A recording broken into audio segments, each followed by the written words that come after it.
Welcome to Luca is a Billionaire, where the only thing I invest in is your answers. You start by confirming power and grounding, safety first. Connect the DMX output to the first fixture, daisy chain the rest, and plug in a terminator at the end to avoid noise. Once done, power the console and fixtures in the recommended sequence and load a new show or an existing file. Make sure to set the correct universe and frame rate so channels map predictably. This establishes communication and prevents drifting playback, a reliable foundation before programming. You now patch fixtures to DMX addresses and verify channel functions. Check pan and tilt respond so you avoid surprises on stage.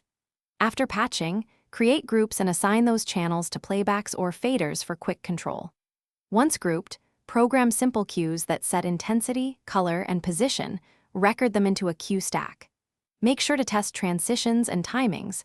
Smoother crossfades read better than abrupt jumps. This middle stage converts raw fixtures into usable, repeatable looks. You finish by rehearsing the cue stack and refining fade times so scenes flow naturally. Use solo or preview to inspect cues off-air, then bring them up live when confident. Once done, save your show file and back it up to USB or network storage. If something goes wrong, first check the DMX chain and power, then verify the fixture address and terminator.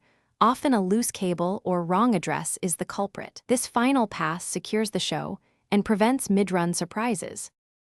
Thanks for watching and please subscribe. It's the best investment you'll ever make.